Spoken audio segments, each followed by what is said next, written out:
Esto sigue siendo A pensar de todo, José Pablo Feynman. La violencia es el tema del siglo XXI. Muchos pensaban, en realidad lo pensaban de antes, lo pensaban luego de la Primera Guerra Mundial, pensaban que esa había sido la guerra para terminar con todas las guerras, y no. Fue tan torpe el Tratado de Versalles en que los aliados de la Primera Guerra humillaron a Alemania, que esa humillación permitió el surgimiento de un líder nacionalsocialista, como fue Adolf Hitler, y también no solo la humillación del Tratado de Versalles, sino el temor a la ola roja. El temor a que Rusia, la Unión Soviética, se adueñara de Alemania, y eso le dio mano libre a Hitler para adueñarse él de Alemania, él que era un anticomunista furioso. Luego, cuando terminó la Segunda Guerra Mundial, en 1948, en las Naciones Unidas, se declara...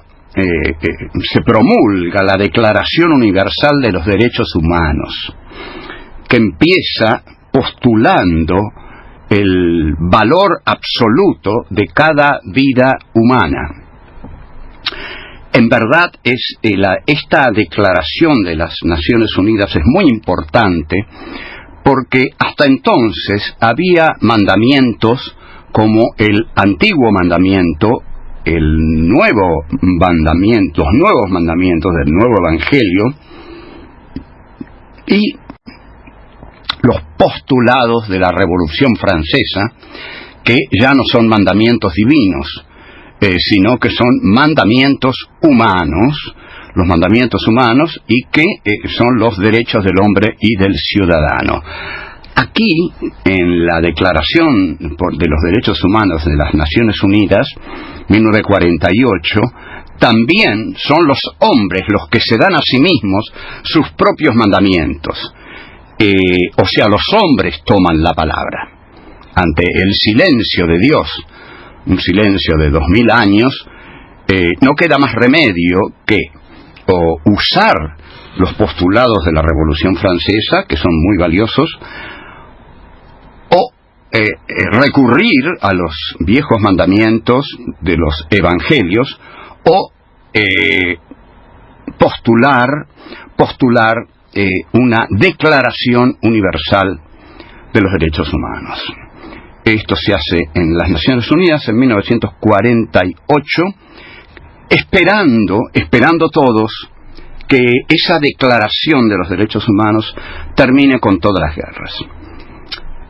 Para sorpresa del occidente capitalista cristiano, en septiembre de 2001 se produce un atentado con características de hecho histórico universal, por decirlo en un lenguaje hegeliano, hecho histórico universal, que es la caída de las Twin Towers, ¿no? De las torres gemelas. A partir de ahí, Estados Unidos declara la guerra contra el terror, y desde entonces esa guerra no se ha detenido.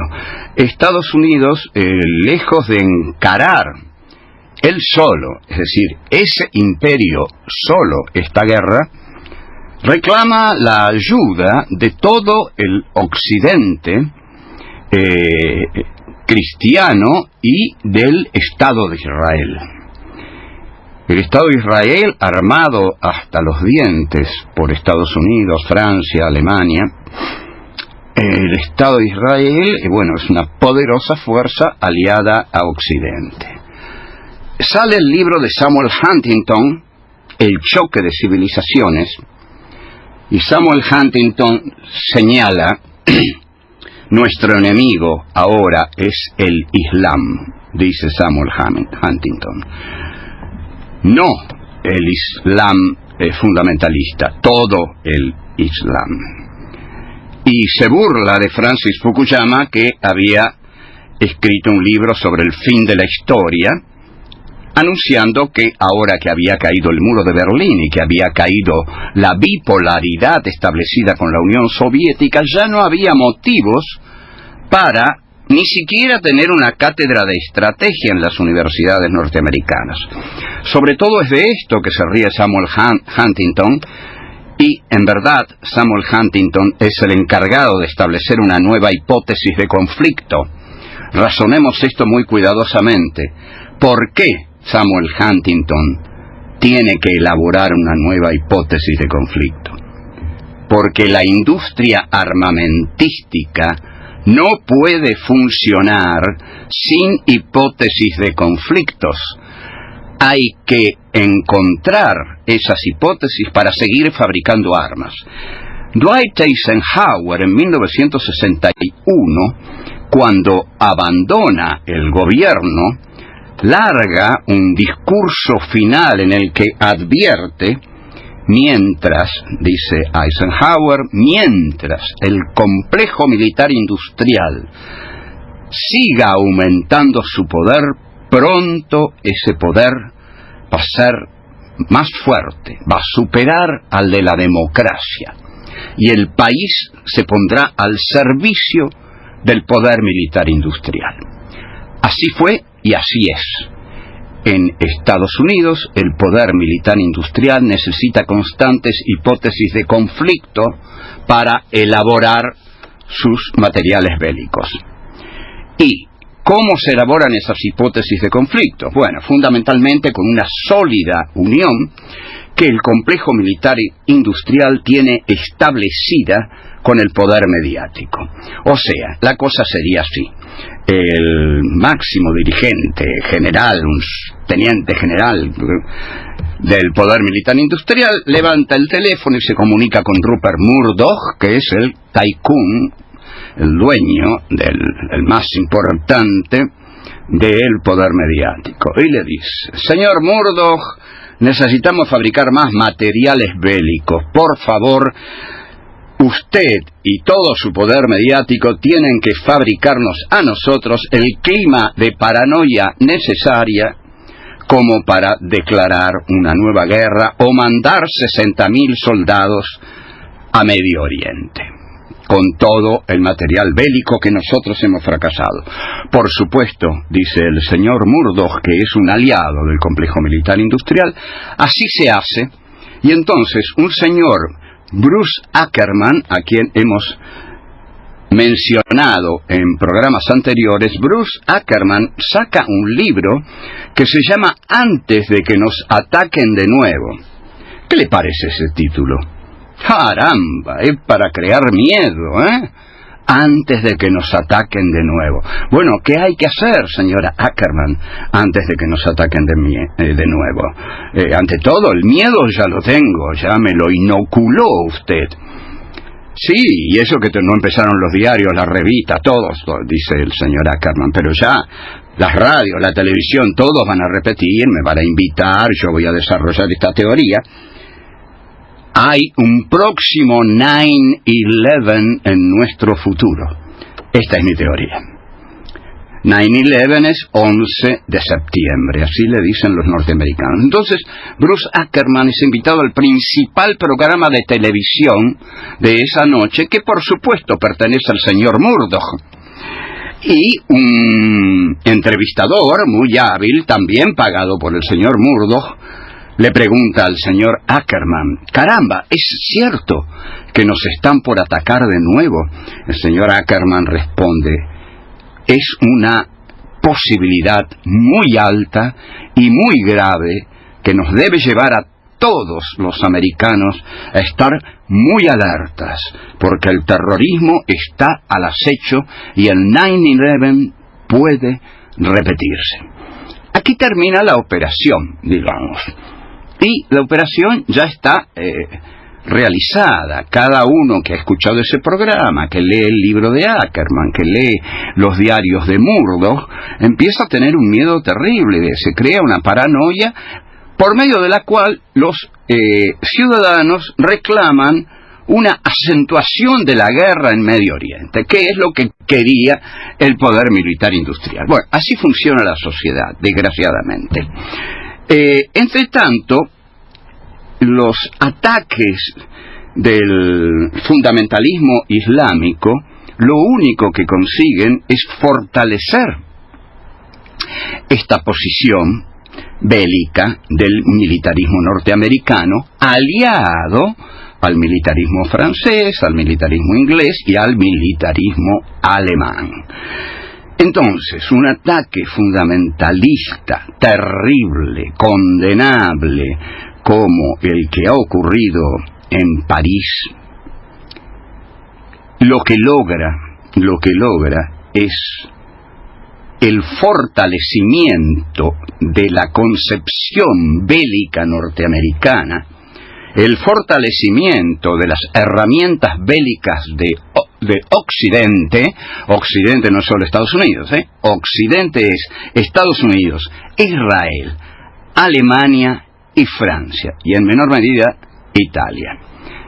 Entonces, si hay un ataque fundamentalista tan despiadado con tantas víctimas, muertos, por supuesto, inmediatamente salen los poderosos aviones de Estados Unidos, de Francia, de todos lados, y van a bombardear a los que realizaron el atentado. En ese bombardeo mueren todos, los que están en la organización fundamentalista y los que viven ahí. Los que viven ahí, desesperados, quieren irse. Y esos son los inmigrantes a los que no se deja entrar en Europa. Porque ahora se ha lanzado otra contra estos inmigrantes. Los europeos, es decir, Italia, Francia, Alemania, Gran Bretaña, los europeos dicen, entre esos inmigrantes vienen terroristas. No, perdón, señores, no es así. Esos inmigrantes están huyendo del terrorismo. Entonces, si ustedes están contra el terrorismo, tienen que darles cobijo, tienen que darles calor, hospitalidad. Si no, o se hunden y se mueren en el agua, y ustedes nos publican la foto del chiquitito sirio en la orilla, y de esa foto ya nadie se acuerda. Eso es lo peor. Eso es lo peor. Y si ustedes no los aceptan, ¿qué van a hacer? O se ahogan o vuelven. Y si vuelven, se van a hacer terroristas. Indudablemente, el único camino que les queda. Este mundo está encerrado en su propia locura bélica.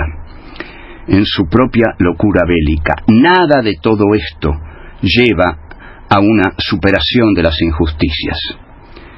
Pero yo diría que un paso esencial y primero es conocer abiertamente, honestamente, la cultura islámica.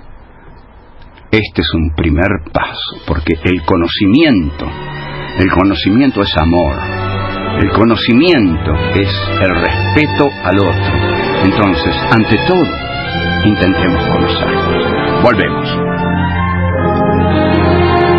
Todos somos contingentes, pero vos sos necesario. A pensar de todo. Esta producción que estás escuchando llega a vos gracias al programa de fortalecimiento de radios universitarias, ARUNA, financiado por la Secretaría de Políticas Universitarias del Ministerio de Educación de la Nación, a través del Consejo Interuniversitario Nacional.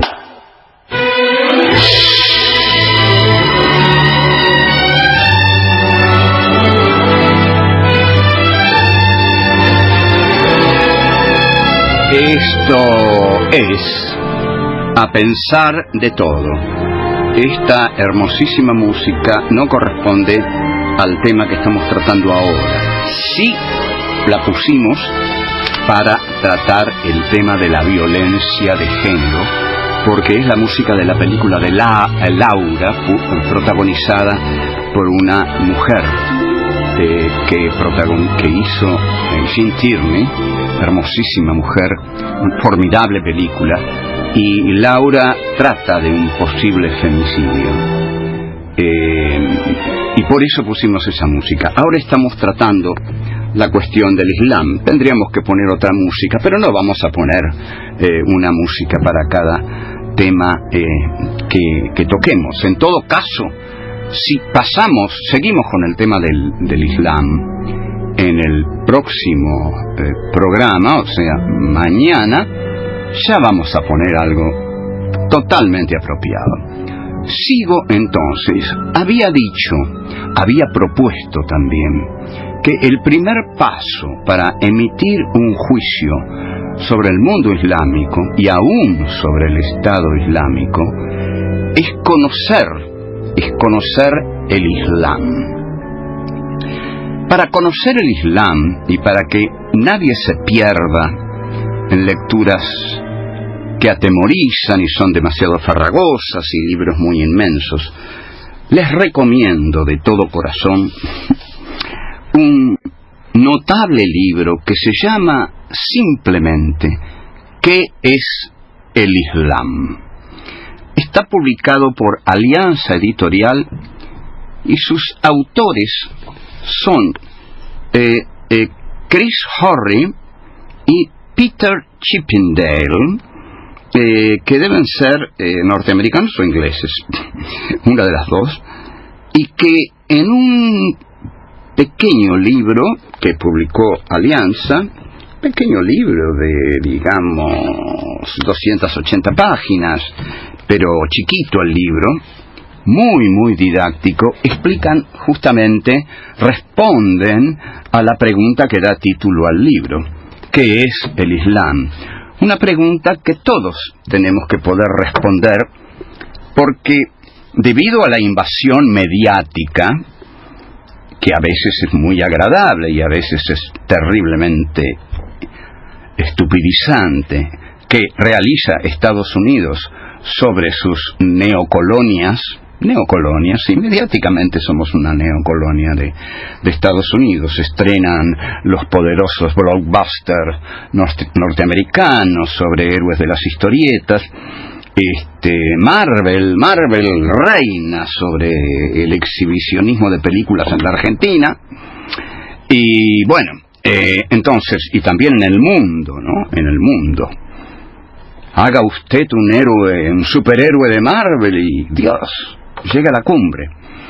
Bueno, entonces, debido a eso, es poco lo que conocemos del Islam. De aquí que vamos a hacer el esfuerzo en este programa, que es un programa cultural, insisto, que trata de ser entretenido.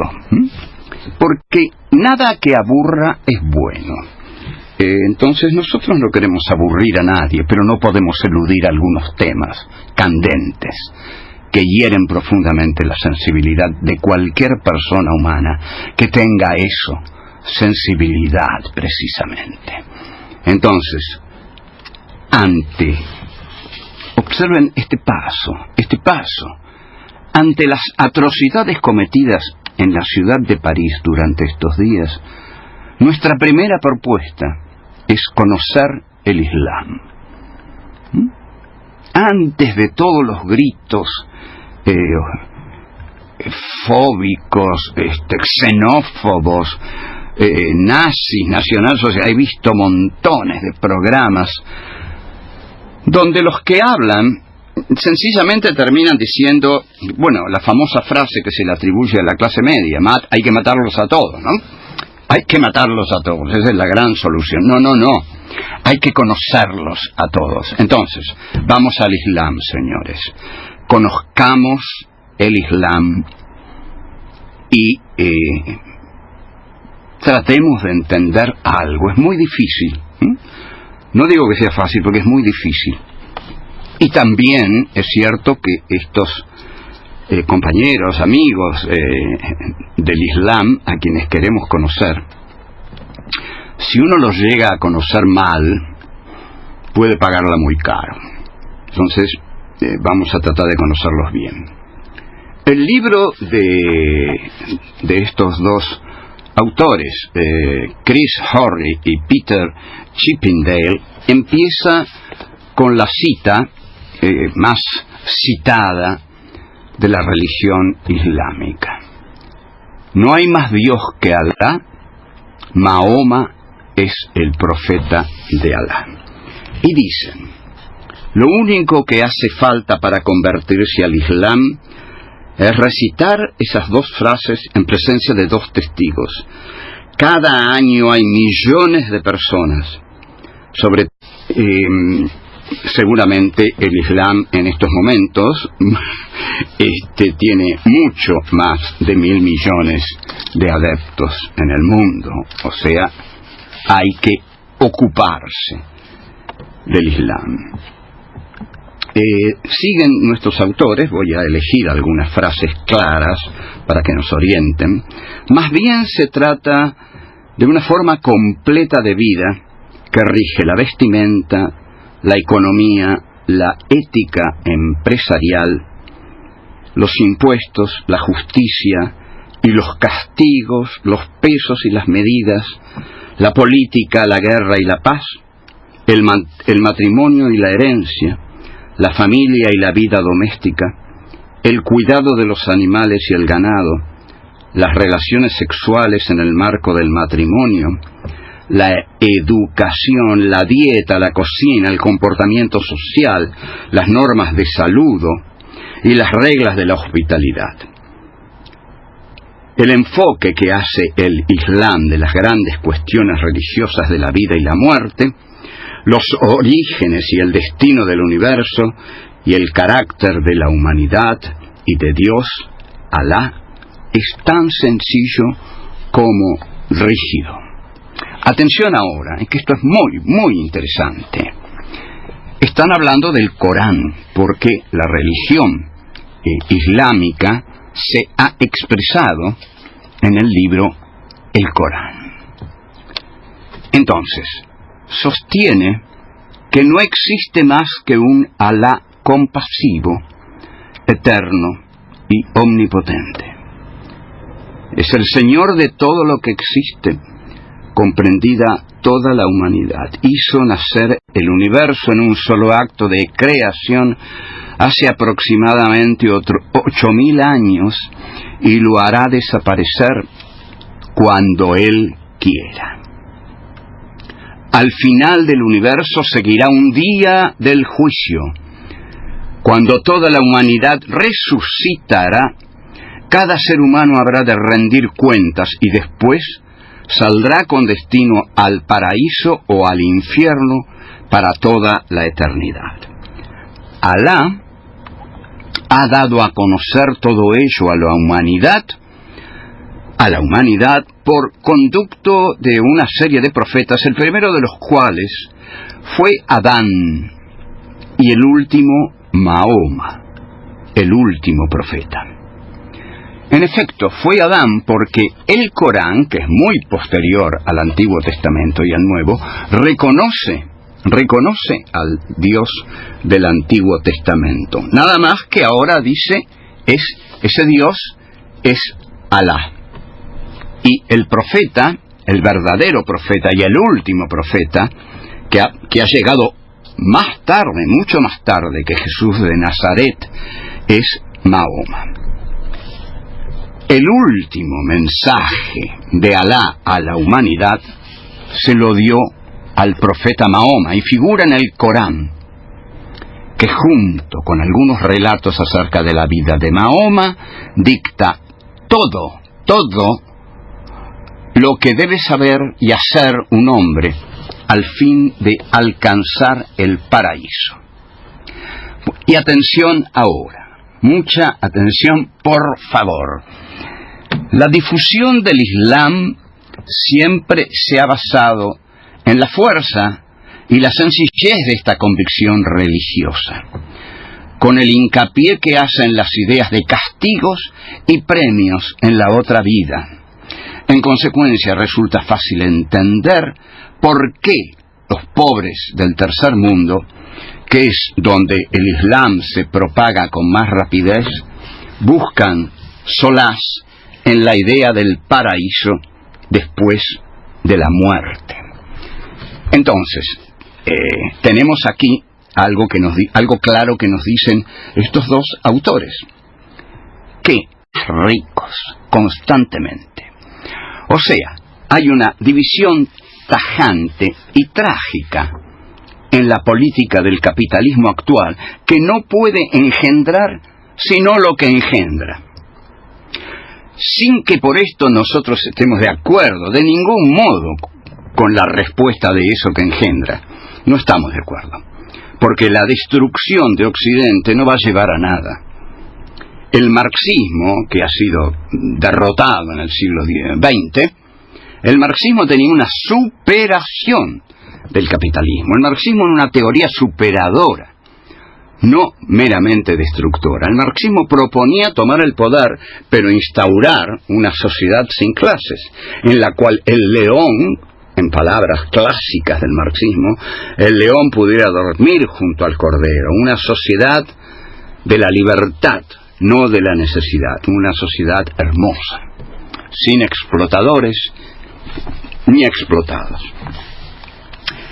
Pero la propuesta del Islam no existe, y al no existir, lleva a que el Islam, en medio de esa impotencia de superar cultural e ideológicamente a Occidente, se proponga solo destruirlo, solamente destruirlo. Esta es la tragedia de nuestro tiempo.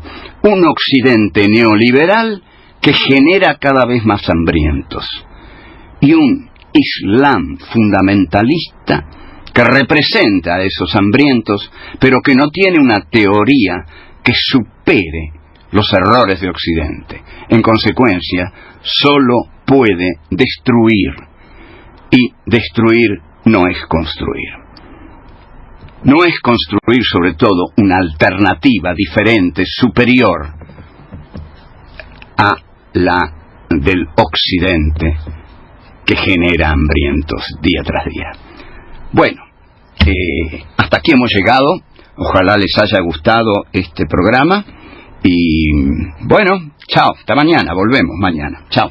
Presentó el programa de fortalecimiento de radios universitarias, ARUNA, financiado por la Secretaría de Políticas Universitarias del Ministerio de Educación de la Nación, a través del Consejo Interuniversitario Nacional.